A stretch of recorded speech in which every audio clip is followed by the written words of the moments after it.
What's up, everybody? I'm Bob Walters. This is Locked Up Sports. Welcome inside the Brian Gunzel studio. We got a fantastic guest today here, Zak Ford. A couple months ago, I saw this book that was coming out called Called Up, and it's all about major leaguers and their stories of when they got called up to the majors for the first time. And it's pretty cool. It's funny. It's an easy read. It's like 3-page short stories, which is right up my alley. That's probably why I liked it. But no, it's actually really a good book. And some of the stories are very interesting. And Zak Ford, who's going to be with us in a minute, has a bunch of interesting stories. And it tells us how he got in touch with the guys and what he asked them and everything like that. But it's an excellent book. You can pick it up anywhere books are sold, basically. You know, Amazon, right? That's where you're going to get it from. But go in there, buy it. We're also going to be giving one away next week, a signed copy by Zak Ford. So enjoy the interview. It's me and Brett. We spoke to him a couple days ago. Here it is, everybody. Zak Ford. All right, now we'd like to welcome in our guest for today, Brett. This is my new favorite book. His name is Zak Ford. The book is called Called Up. He is a chapter leader in the Society of Baseball Research. He's a San Francisco Giants fan. He has spent 4 years interviewing people for this book. Zak, welcome to Locked Up Sports. How you doing? I'm doing well. Thank you very much for having me. I really appreciate it. Absolutely. No problem. We're glad to have you. Like Great I said, book. Great book. I love it. I love that it's short. It's perfect for me because I'm not a very good attentive span. I can pick it up. You can open it to anywhere in the book. You can read it. It's 2-3 pages per story, and it's great. Now, what made you decide to write a book like this? Well, I've always been more interested in the human interest side of baseball. There's obviously the trend towards statistics and analytic research, but I've always been interested in stories that humanize baseball players. And I kind of figured, what's a better topic than the feelings and emotions of a ball player when they achieve that goal that all of us had when we were kids? Yeah, no, and that absolutely. And I like how there's not like Hall of Famers in this book. It's not, there are players that you recognize, the names that you'll recognize, like there's some Mets, there's players from each team. How'd you go about who you chose and who you interviewed and how many people were there people you interviewed that didn't get in the book? Yeah, I actually had a pretty broad criteria, and that was Major League service time. That was it. So as a result, there's going to be some guys in the book that have 2 days in the big leagues. And then on the flip end, there's guys like Jerry Royce who had over 2 decades.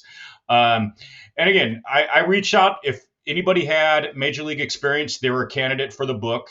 I ended up interviewing 149 former Major League Baseball players for this book over the course of nearly 4 years. And when I went back out to get releases from players, keep in mind, I reached out to some of these guys. Some of these guys are cold calls, where I have a 10, 15-minute conversation with them, and then 3 years later, I get a contract deal, and I'm reaching out to folks for releases. I saw 109 that was funny of the because I was saying that's something that we would do. players Like, I interviewed. you did all these interviews, and then all of a sudden you got to go back and get releases from them. Yeah. I mean, like I alluded to earlier, this is my first book, so admittedly I was a little bit green going in. So when I got the contract with the publisher was like, okay, well, do you have releases from these players? And I was like, huh? I have verbal agreements, but obviously, to cover themselves, the publisher wants to be safe, so I had to go back out and get releases from players. Not that big of a deal. Were there guys who wouldn't just sign releases? Permission. I'm sorry? Were there guys who would not sign releases? There were a few that just had a little bit of hesitation, saying, okay, well, currently, with me trying to find new jobs here and there, I'm not really comfortable with doing that. But for the most part, people were pretty cooperative. There were some that had changed numbers, or some that just didn't respond. But I was asked to get, 90,000 words from my publisher. I ended up with 95,000 words. So it all just worked out. 109 ended up being a good number. Yeah, no, it's perfect. And like I said, you could flip to any page in the book. Now, what are some of your favorite stories in the book? Because we're going to give you our favorites in a couple minutes. What are your favorites?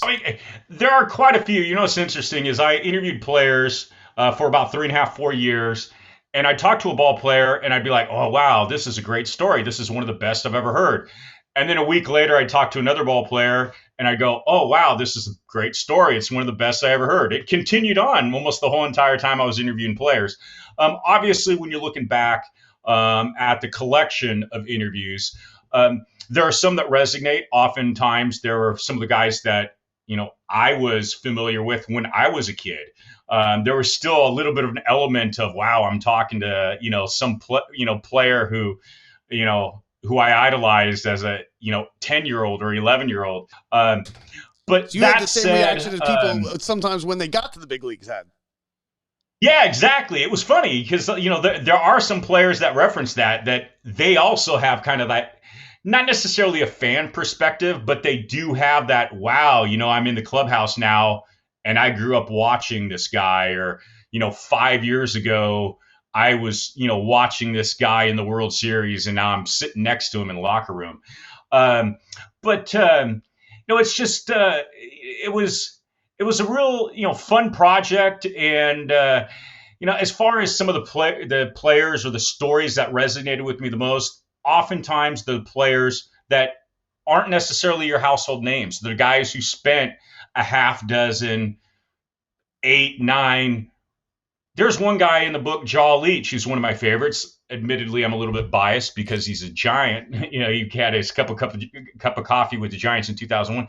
But this guy, he put in 12 years in the minor leagues before he got that cup of coffee. Real journeyman. I cannot imagine that. I mean, Well, those are the stories that kind of resonate.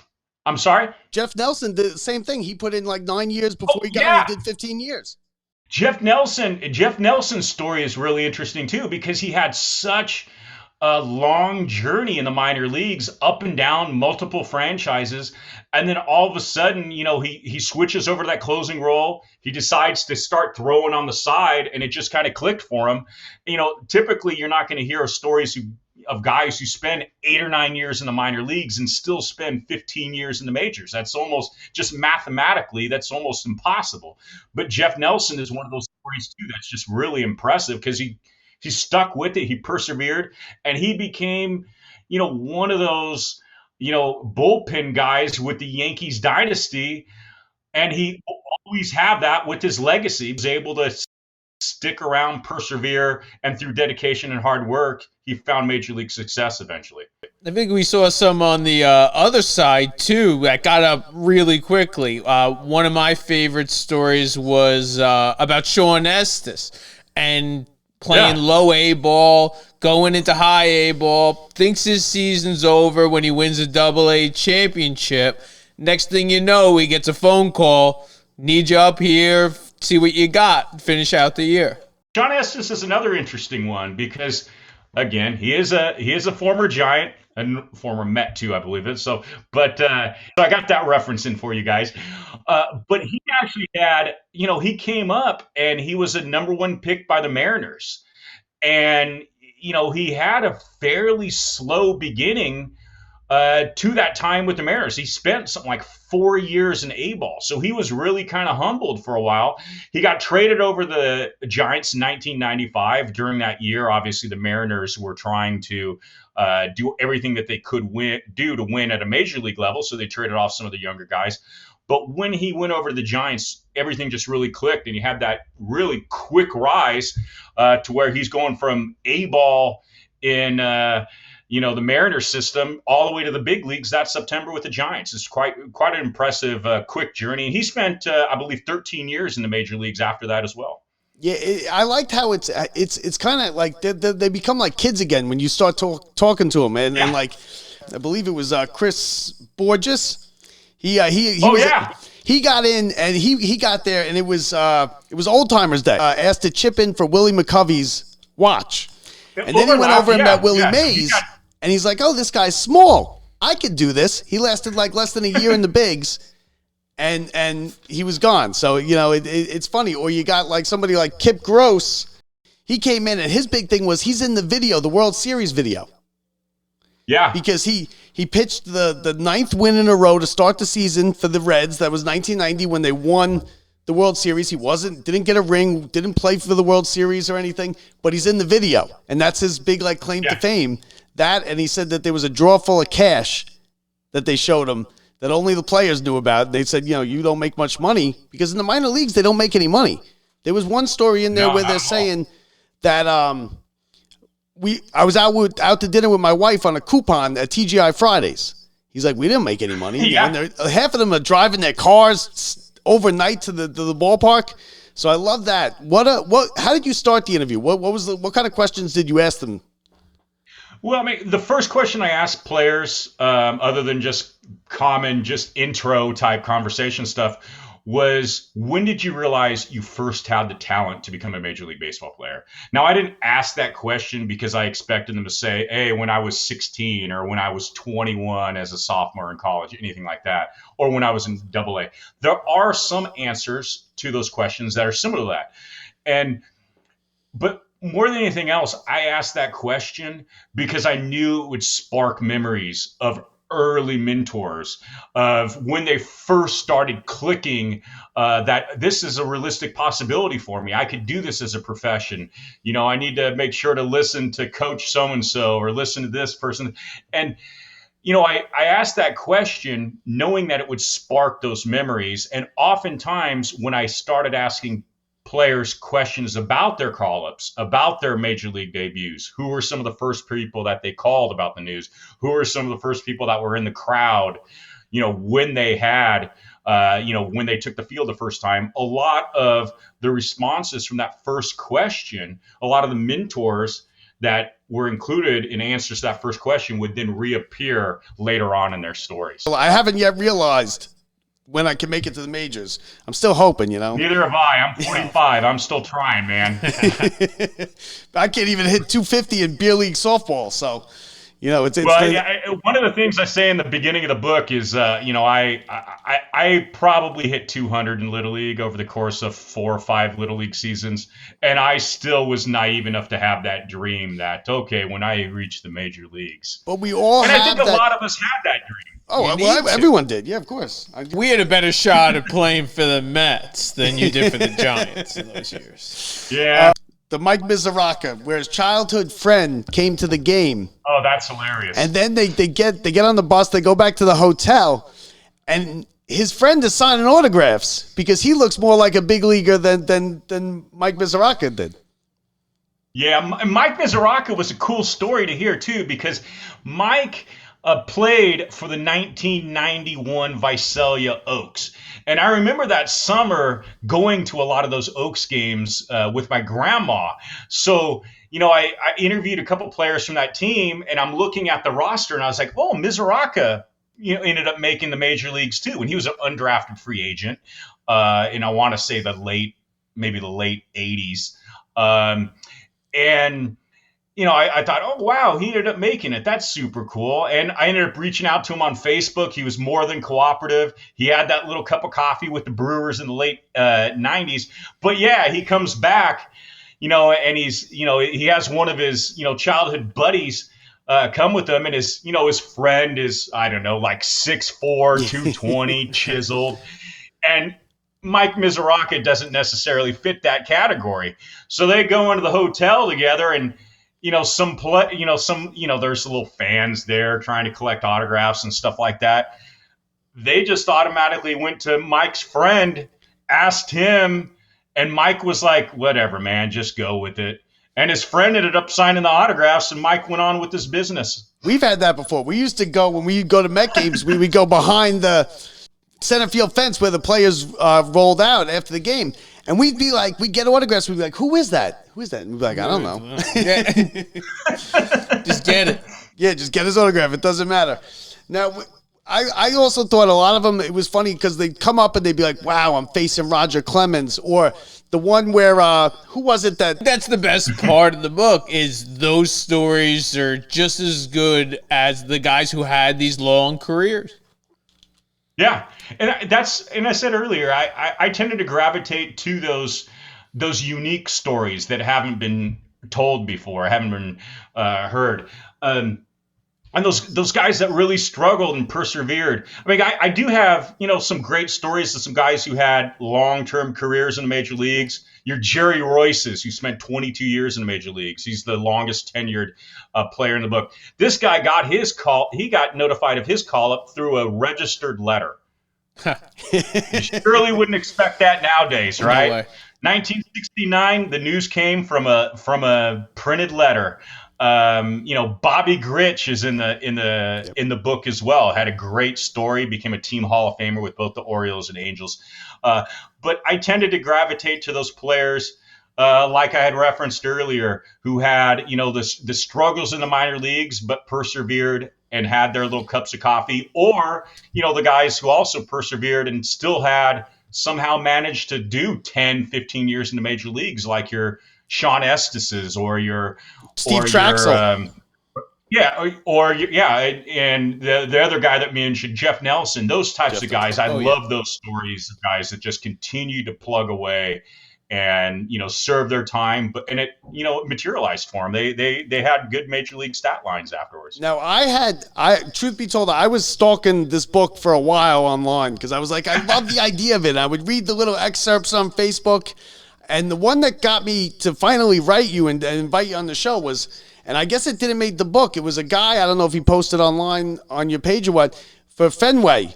His grandfather went to got called up, didn't play, got sent back down, went to war, then got called back up again, played for like a week, but he never went to Fenway, and he never got to go to Fenway, and his grandson brought the picture to Fenway. Did you see that, or is that, did I see that somewhere?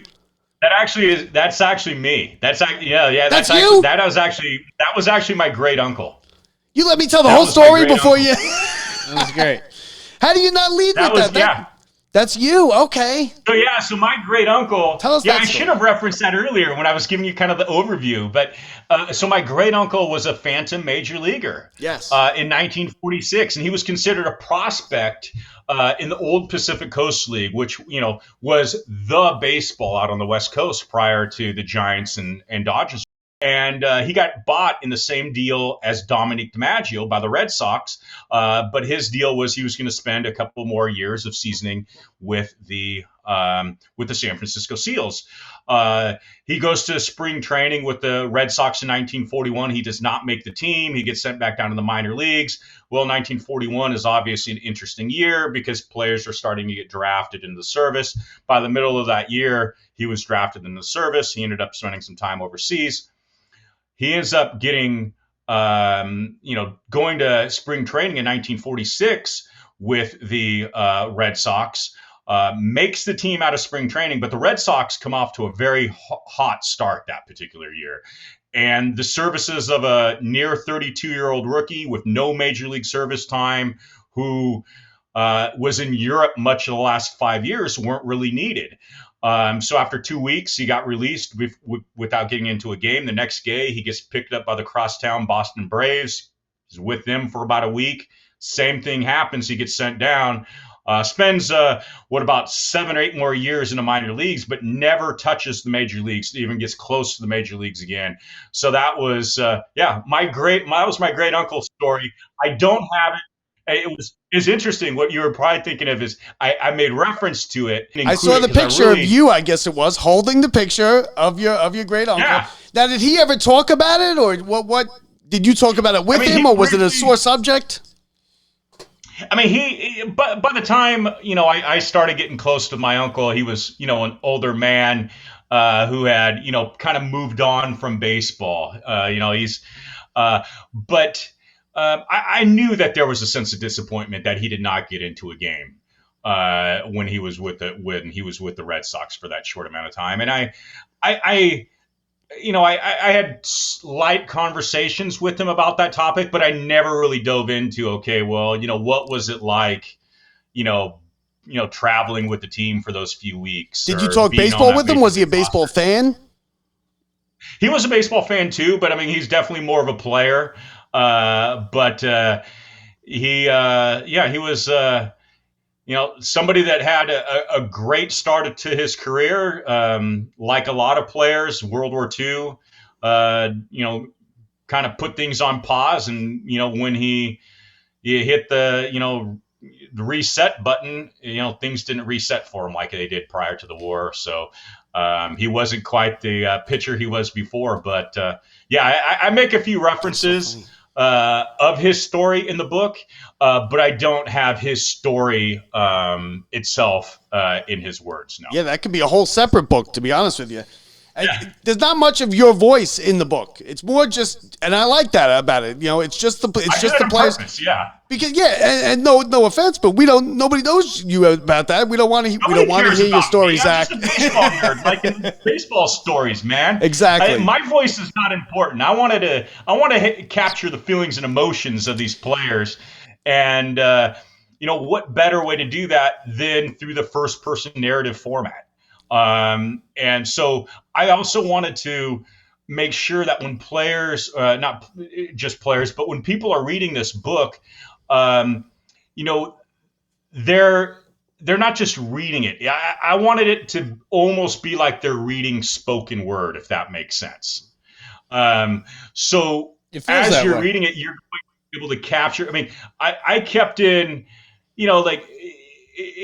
pretty much these transcripts, these first-person stories have only been updated very minimally from the original transcripts. Obviously, I'd rearrange the order. If somebody said, hey, I threw 5 or 6 innings and I found it was 6 innings, I'd correct that.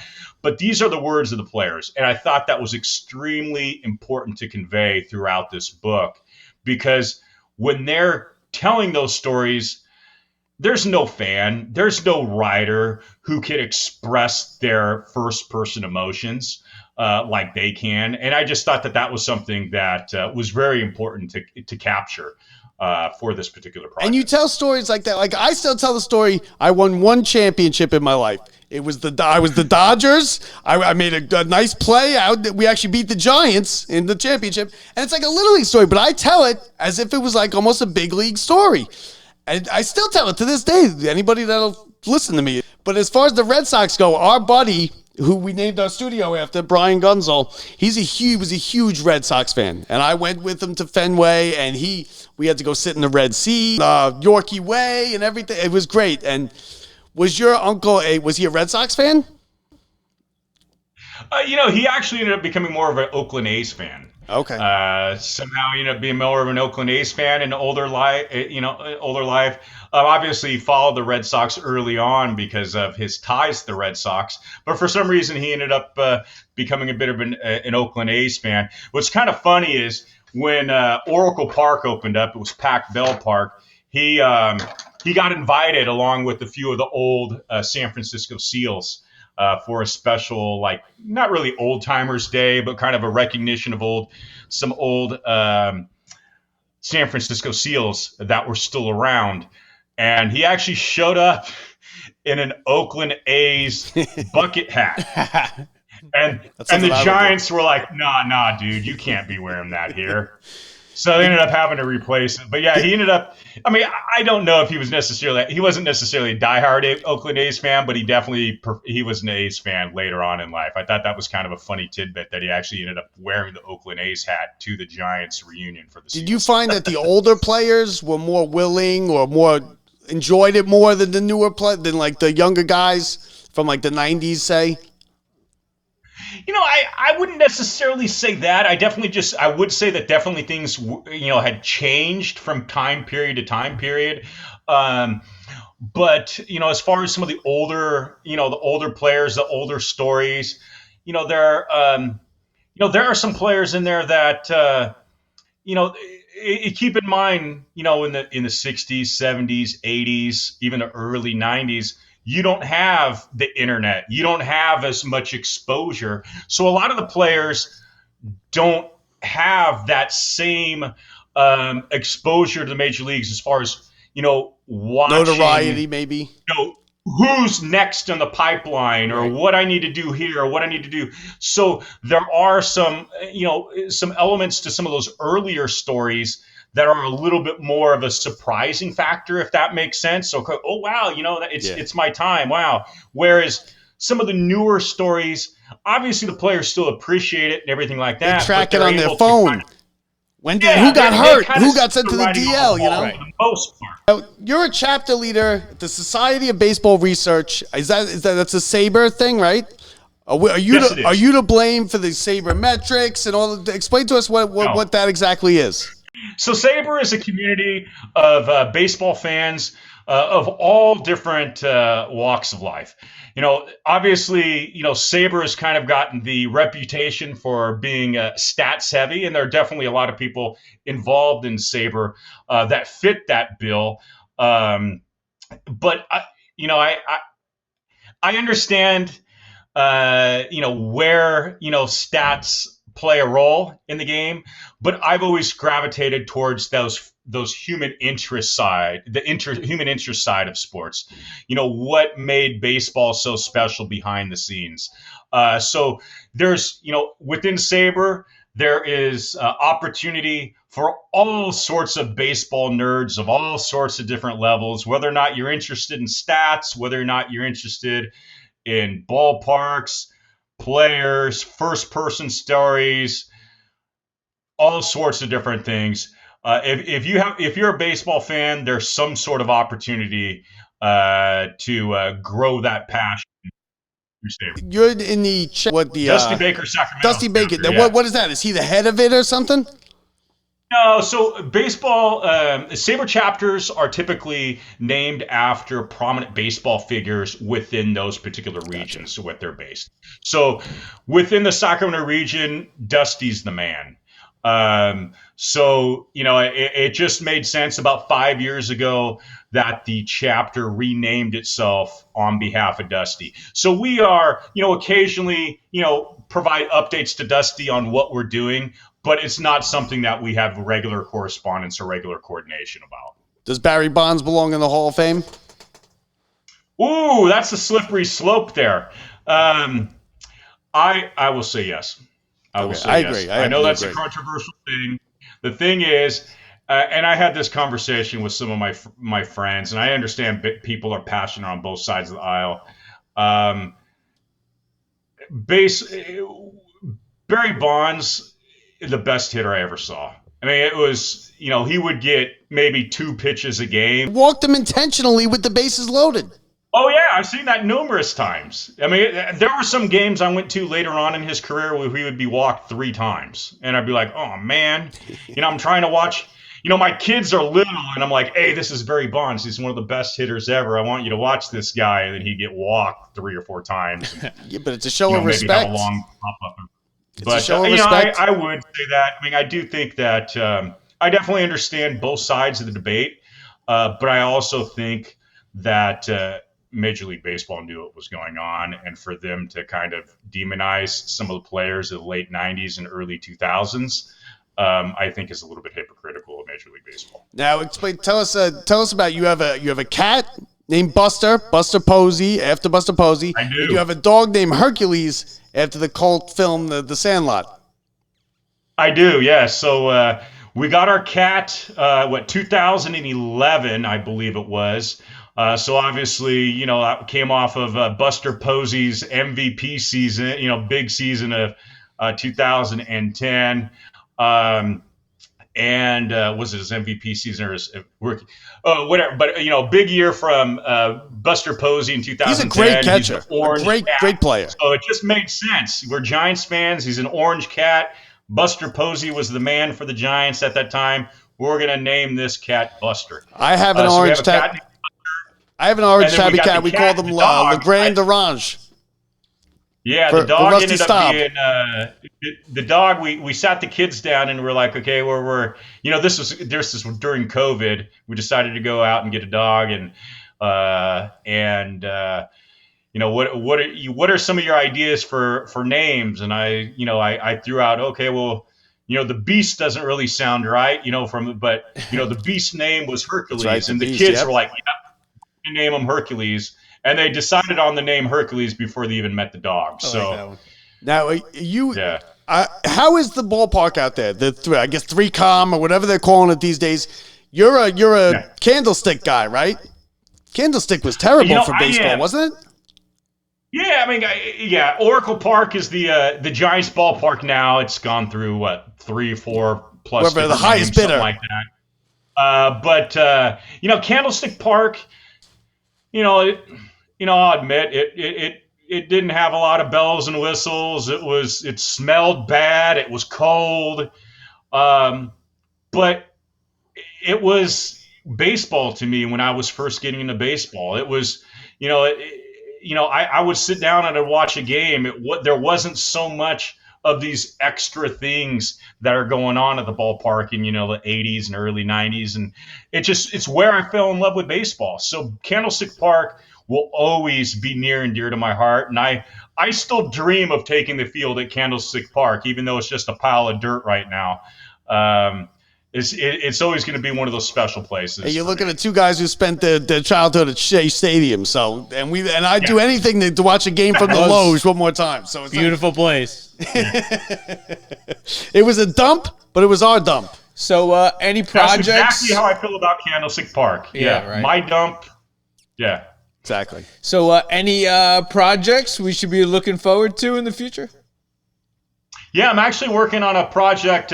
Working title is Next Up, and it's actually about player career transitions after baseball.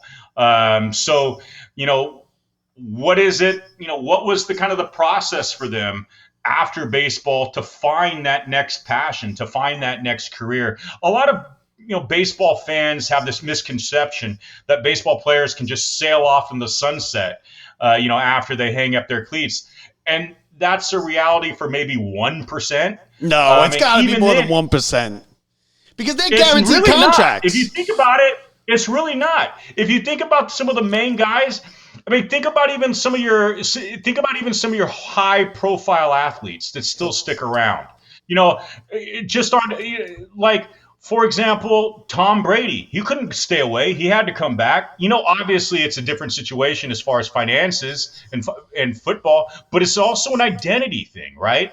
So a lot of players do not just sail off the sunset on their own terms. Like, even if they do have the finances to do it, it's an identity and a fulfillment issue. So think about your Tom Brady's. Think about your Brett Favres, who went back and forth for many years. Think about, Michael Jordan even. I'm throwing out some names of some great athletes. Babe Ruth.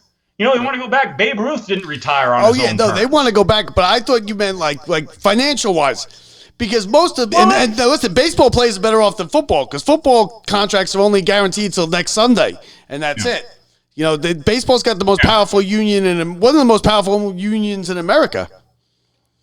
Well, yeah, if a player spent a substantial time in the major leagues, then they're going to have that financial backing oftentimes. But there are quite a few ball players. If you think about the average ball player, only spends 2-3 years in the major leagues, or parts of 2 or 3 years in the major leagues. So think about it. If they sign after high school, they spend 5 or 6 years in the minor leagues making no money, and then they spend 3 years going up and down from the major leagues, having a good paycheck this month, not next month, average that over the course of, being between 18 and 30 years old when they hang him up. That's not that much money to retire on. Nope. It's really not. And you're only 30 years old. Yeah. Right. So, in that context, they're not able to, just say, okay, well, I've retired from baseball. I'm going to enjoy playing golf the rest of my life. The vast majority of them cannot do that. It's literally only a few percent of them that have that luxury to do it. Just based on the sheer volume of players coming in and out.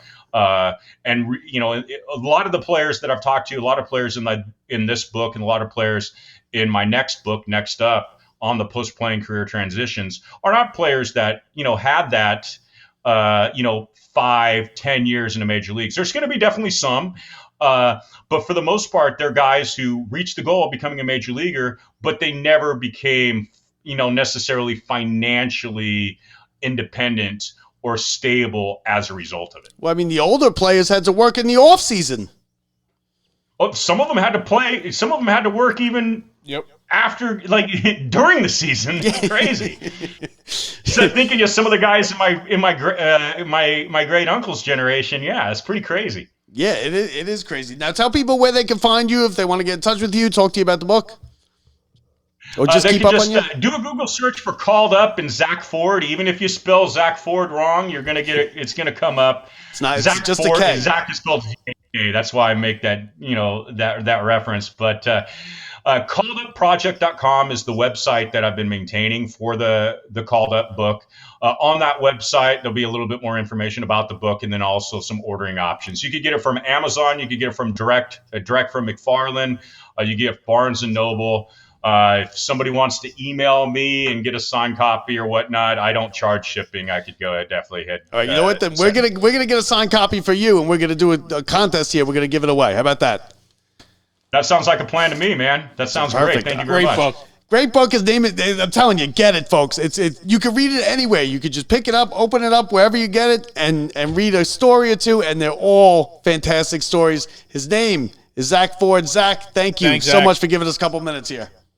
I appreciate it. Thank you so much for having me, you guys. It's been a pleasure. All right, Thank thanks, you. bud. How about that? Thank you to Zak Ford. Called Up Ball Players Remembering Becoming Major Leaguers is the name of the book. You could get it at Amazon or anywhere you get books, right? The internet, like we said.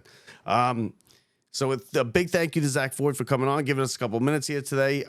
Me and Brett will be back later this week. There'll be also some videos out this today about what's going on in sports around here. So don't forget to rate, review, and subscribe to the channel, to the podcast. Leave us reviews, everything like that. Every little bit helps.